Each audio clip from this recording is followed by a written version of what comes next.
Chapter 6. The Non-Commercial. Reardon pressed his forehead to the mirror and tried not to think. That was the only way he could go through with it, he told himself. He concentrated on the relief of the mirror's cooling touch, wondering how one went about forcing one's mind into blankness, particularly after a lifetime lived on the axiom that the constant, clearest, most ruthless function of his rational faculty was his foremost duty.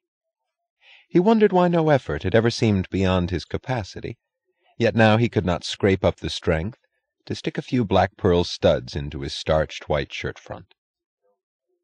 This was his wedding anniversary, and he had known for 3 months that the party would take place tonight, as Lillian wished.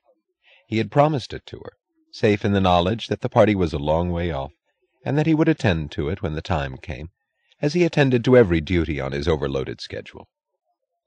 Then, during 3 months of 18-hour workdays, he had forgotten it happily. Until half an hour ago, when long past dinner time, his secretary had entered his office and said firmly, "Your party, Mr. Reardon." He had cried, "Good God!" leaping to his feet. He had hurried home, rushed up the stairs, started tearing his clothes off, and gone through the routine of dressing, conscious only of the need to hurry, not of the purpose. When the full realization of the purpose struck him like a sudden blow, he stopped. "You don't care for anything but business." He had heard it all his life, pronounced as a verdict of damnation.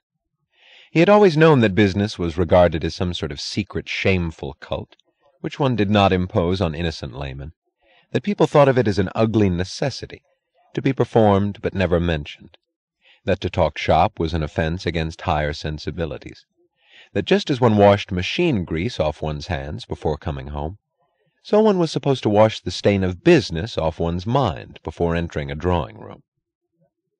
He had never held that creed, but he had accepted it as natural that his family should hold it.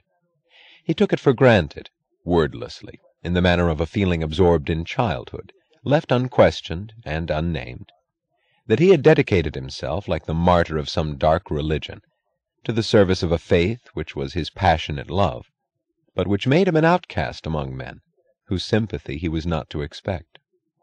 He had accepted the tenet that it was his duty to give his wife some form of existence unrelated to business, but he had never found the capacity to do it, or even to experience a sense of guilt. He could neither force himself to change, nor blame her if she chose to condemn him. He had given Lillian none of his time for months. No, he thought for years, for the 8 years of their marriage.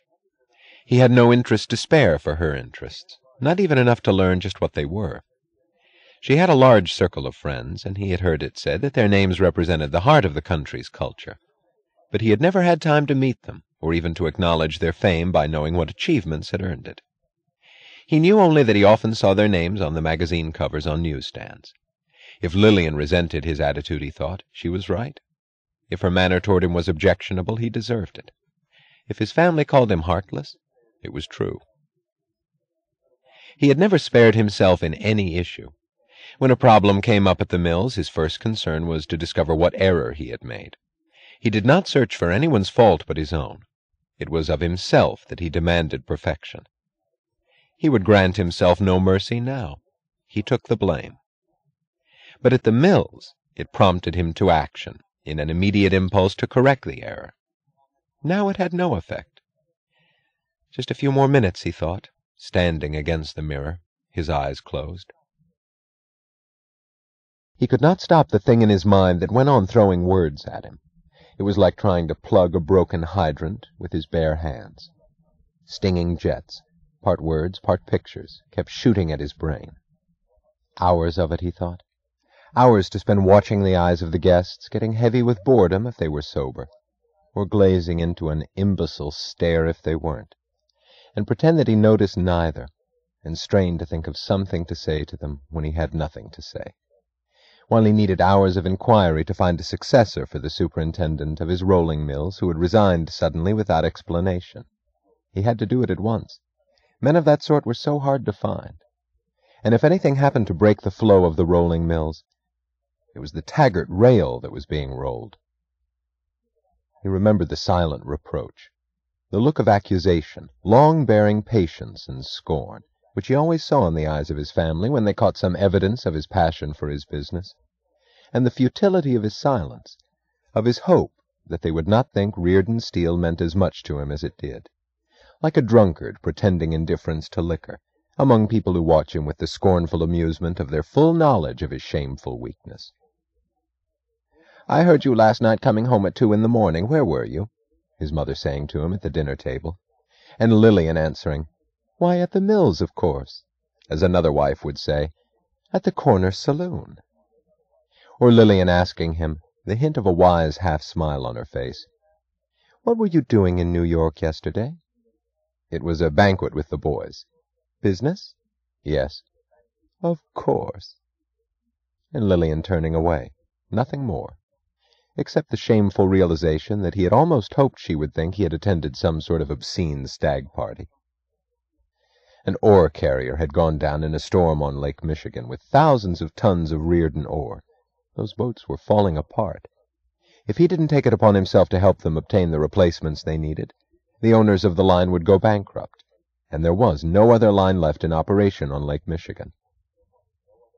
"That nook?" said Lillian, pointing to an arrangement of settees and coffee tables in their drawing-room. "Why, no, Henry, it's not new, but I suppose I should feel flattered that 3 weeks is all it took you to notice it. It's my own adaptation of the morning-room of a famous French palace. But things like that can't possibly interest you, darling. There's no stock market quotation on them. None whatever." The order for copper, which he had placed 6 months ago, had not been delivered. The promised date had been postponed 3 times. "We can't help it, Mr. Reardon." He had to find another company to deal with. The supply of copper was becoming increasingly uncertain.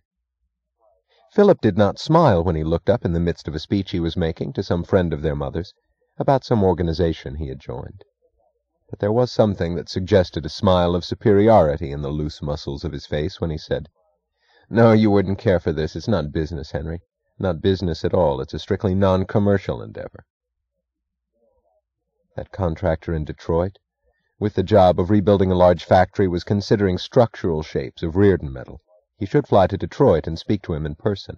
He should have done it a week ago. He could have done it tonight. "You're not listening," said his mother at the breakfast table, when his mind wandered to the current coal price index, while she was telling him about the dream she'd had last night. "You've never listened to a living soul. You're not interested in anything but yourself. You don't give a damn about people, not about a single human creature on God's earth." The typed pages lying on the desk in his office were a report on the tests of an airplane motor made of Reardon metal. Perhaps of all things on earth, the one he wanted most at this moment was to read it. It had lain on his desk, untouched, for 3 days. He had had no time for it. Why didn't he do it now? And he shook his head violently, opening his eyes, stepping back from the mirror. He tried to reach for the shirt studs. He saw his hand reaching instead for the pile of mail on his dresser. It was mail picked as urgent. It had to be read tonight. But he had had no time to read it in the office. His secretary had stuffed it into his pocket on his way out. He had thrown it there while undressing. A newspaper clipping fluttered down to the floor. It was an editorial which his secretary had marked with an angry slash in red pencil. It was entitled, "Equalization of Opportunity." He had to read it. There had been too much talk about this issue in the last 3 months. Ominously too much. He read it with the sound of voices and forced laughter coming from downstairs, reminding him that the guests were arriving, that the party had started, and that he would face the bitter, reproachful glances of his family when he came down. The editorial said that at a time of dwindling production, shrinking markets, and vanishing opportunities to make a living, it was unfair to let one man hoard several business enterprises while others had none. It was destructive to let a few corner all the resources, leaving others no chance.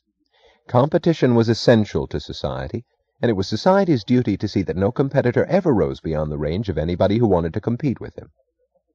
The editorial predicted the passage of a bill which had been proposed, a bill forbidding any person or corporation to own more than one business concern. Wesley Mooch, his Washington man, had told Reardon not to worry.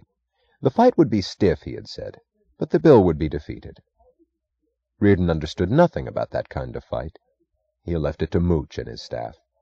He could barely find time to skim through their reports from Washington and to sign the checks which Mooch requested for the battle.